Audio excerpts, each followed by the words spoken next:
নমস্কার বন্ধুরা, আমি সুস্মিতা। আপনাদের সকলকে সুস্মিতার রান্নাপার চ্যানেলে স্বাগত।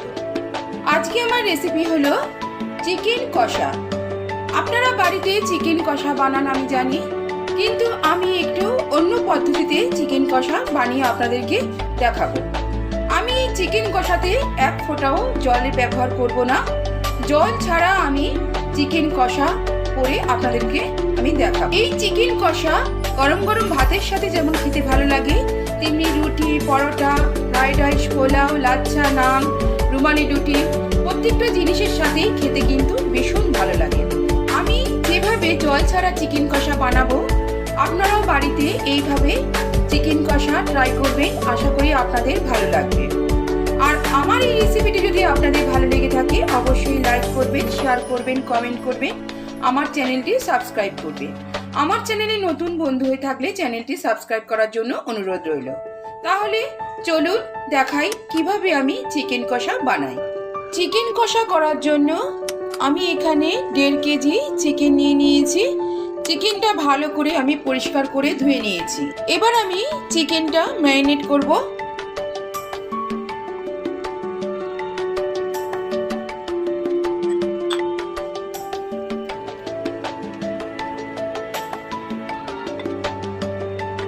দেড় চামচ হলুদ গুঁড়ো দিয়েছি, যেহেতু মাংসটা পরিমাণটা বেশি তাই 1.5 চামচ হলুদ গুঁড়ো দিয়েছি, আর 2 চামচ নুন দিয়েছি। নুনটা আমি একবারে দিয়ে দিলাম, পরে যদি লাগলে আমি দেবো। এবার আমি দিচ্ছি 1 চামচ লঙ্কার গুঁড়ো, 150 গ্রামের মতন টক দই দিয়ে দিলাম, সর্ষের তেল দিচ্ছি,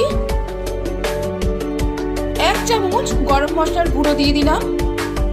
এবার ভালো করে চিকেনটা আমি মাখিয়ে নেব।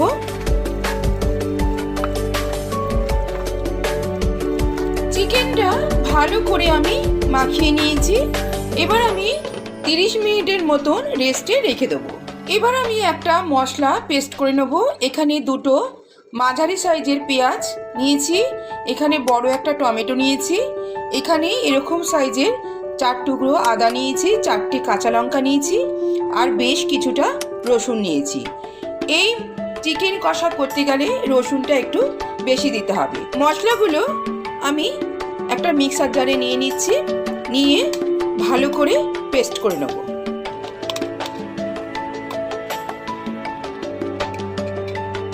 এর মধ্যে কিন্তু কোনো আমি জল অ্যাড করব না, কারণ পেঁয়াজের আর টমেটোর জলেই কিন্তু আদা রসুনটা পেস্ট হয়ে যাবে। পেস্টটা আমার হয়ে গেছে। ঠিক এরকম পেস্ট করতে হবে, খুব মিহি করে কিন্তু পেস্ট করলে চলবে না, একটু গোটা গোটা থাকবে, এরকম পেস্ট করে নিতে হবে। চিকেনটা আমার 8 ঘন্টা ম্যারিনেট করা হয়ে গেছে। গ্যাসে কড়াই বসিয়ে দিয়েছি, সর্ষের তেল দিয়ে দিলাম। এখানে 4টে ছোট এলাচ আমি এর মধ্যে দিয়ে দেব। কিছু গোটা মশলা আমি থেতো করে নেব। কয়েকটা দারচিনি দিলাম, 6টার মতো লবঙ্গ দিলাম। এবার আমি এগুলো একটু থেতো করে নেব। তেলের মধ্যে 2টো তেজপাতা দিয়ে দিলাম, 2টো শুকনো লঙ্কা দিলাম, ছোট এলাচ, দারচিনি, লবঙ্গ যে আমি থেতো করে নিলাম দিয়ে দিলাম, একটা জয়িত্রীর পাপড়ি দিলাম, অল্প জায়ফল দিলাম। এই ছোট চামচের 1/2 চামচের মতন আমি গোলমরিচ দিলাম, 1/2 চামচেরও কম আমি গোটা জিরে দিলাম। তেলের মধ্যেই আমি চিনি দিয়ে দিচ্ছি, 1 চামচ চিনি দিলাম, তাতে রংটা খুব ভালো হয়। গোটা মশলাগুলো আমি একটু নাড়াচাড়া করে নিলাম তেলের মধ্যে, সুন্দর একটা গন্ধ বেরিয়েছে। এখানে বড় সাইজের একটা পেঁয়াজ আমি কুচিয়ে নিয়েছি, দিয়ে দিলাম। পেঁয়াজটা আমি একটু লাল করে ভেজে নেব, খুব লাল করে না, হালকা লাল করে পেঁয়াজটা আমি ভেজে নেব। পেঁয়াজটা আমার ভাজা হয়ে গেছে, ঠিক এরকম হালকা করে ভেজে নিতে হবে। এবার আমি এর মধ্যে দিচ্ছি এই পেস্টটা, টমেটো, পেঁয়াজ, কাঁচা লঙ্কা, আদা, রসুন দিয়ে দিলাম। মশলাগুলো ভালো করে আমি এবার তেলের মধ্যে একটু ভেজে নেব। এবার দিচ্ছি এই ছোট চামচের 1 চামচ জিরে গুঁড়ো, ছোট চামচের 1 চামচ ধনে গুঁড়ো, 1 চামচ কাশ্মীরি লঙ্কার গুঁড়ো। এবার আমি মশলাগুলো ভালো করে কষাবো। গ্যাসটা এই সময় আমি জোরে দিয়ে দিয়েছি। মশলাগুলো কিন্তু আমি মাংসের পরিমাণ অনুযায়ী দিয়েছি, আপনারা আপনাদের মাংসের পরিমাণ অনুযায়ী মশলাগুলো দেবেন। আমি কিন্তু এই মাংসে এক ফোঁটাও জল ব্যবহার করব না, জল ছাড়া আমি চিকেন কষা তৈরি করব। মশলা থেকে তেল ছেড়েছে, এবার আমি এর মধ্যে ম্যারিনেট করা চিকেনটা দিয়ে দেবো। মাংসটা ভালো করে আমি মশলার সাথে মিশিয়ে নেব। গ্যাসটা জোরে দিয়ে মাংসটা মশলার সাথে ভালো করে মিশিয়ে দিলাম। এবার আমি গ্যাসটা মিডিয়ামে করে দেবো। মিডিয়ামে করে দিয়ে 5 মিনিটের জন্য ঢাকা দিয়ে রেখে দেবো।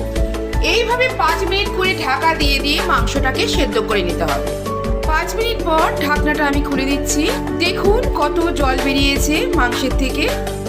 এই মাংসের জলেই কিন্তু চিকেনটা সেদ্ধ হয়ে যাবে। এক ফোঁটাও জল আমি এই চিকেন কষাতে ব্যবহার করব না। ভালো করে মাংসটা আমি ওলটপালট করে দিয়েছি। আবারও আমি 5 মিনিট চাপা দিয়ে রাখবো। গ্যাসটা কিন্তু মিডিয়ামে দেওয়াই আছে।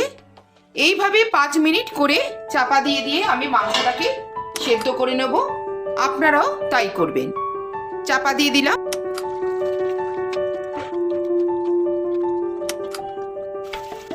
দেখুন চিকেন থেকে কত জল বেরিয়েছে। ভালো করে আবারও আমি ওলটপালট করে দেবো। এই নিয়ে আমার 3 বার কিন্তু আমি ওলটপালট করে দিলাম 5 মিনিট অন্তর চাপা দিয়ে দিয়ে। মাংসটা অর্ধেক সেদ্ধ হয়ে গেছে। আরও আমি 2 বার চাপা দিয়ে সেদ্ধ করে নেব। আরও 2 বার 5 মিনিট করে চাপা দিয়ে মাংসটাকে আমি সেদ্ধ করে নিয়েছি। মাংসটা কিন্তু পুরো সেদ্ধ হয়ে গেছে। চিকেন থেকে দেখুন কত জল বেরিয়েছে। এই জলটা এবার আমি একটু শুকিয়ে নেব। গ্যাসটা আমি এই সময় জোরে দিয়ে দিচ্ছি। গ্যাসটা জোরে দিয়ে আমি 3 মিনিটের মতন মাংসটা কষিয়ে নিলাম। আর আমি জলটা শুকাবো না, কারণ ঠান্ডা হলে একটু জমে যাবে। চিকেন কষা কিন্তু একদম রেডি। আমি কিন্তু এক ফোঁটাও জল ব্যবহার করলাম না, সম্পূর্ণ জল ছাড়া চিকেন কষা আমি তৈরি করলাম। আপনারাও বাড়িতে এইভাবে জল ছাড়া চিকেন কষা তৈরি করবেন, খেতে কিন্তু ভীষণ ভালো হয়। এবার আমি গ্যাসটা নিভিয়ে দিচ্ছি। গ্যাসটা নিভিয়ে দিয়ে আমি এখানে 1 চামচের মতন বাটার দিয়ে দিলাম। বাটারটা দিয়ে আমি 5 মিনিটের মতন ঢাকা দিয়ে রেখে দেবো। 5 মিনিট পর ঢাকনাটা আমি খুলে দিচ্ছি। বাটারটা আমি এই মাঝখানে দিয়েছিলাম, দেখুন গলে গেছে। তার জন্য আমি আবার পুরো চিকেনটা ভালো করে একটু ওলটপালট করে দেবো। বাটারটা আমি পুরো চিকেনটার মধ্যে ভালো করে মিশিয়ে দিলাম। একদম রেডি হয়ে গেল জল ছাড়া চিকেন কষা। এবার আমি গরম গরম পরিবেশন করব। চিকেন কষা আপনাদের কেমন লাগলো অবশ্যই আমাকে কমেন্ট করে জানাবেন। আপনারাও বাড়িতে এইভাবে জল ছাড়া চিকেন কষা বানিয়ে নিন। আশা করি আপনাদের খেতে ভীষণই ভালো লাগবে। এই চিকেন কষা গরম গরম ভাত, রুটি, পরোটা, লাচ্চা পরোটা, নান, ফ্রাইড রাইস, পোলাও প্রত্যেকটা জিনিসের সাথেই কিন্তু খেতে ভীষণ ভালো লাগে। ভালো লাগলে অবশ্যই লাইক করবেন, শেয়ার করবেন, কমেন্ট করবেন, আমার চ্যানেলটি সাবস্ক্রাইব করবেন। আজকে তাহলে আমি এখানেই রাখলাম। আবার অন্য কোনো নতুন রেসিপি নিয়ে আপনাদের সামনে হাজির হব। ভালো থাকবেন, সুস্থ থাকবেন। নমস্কার।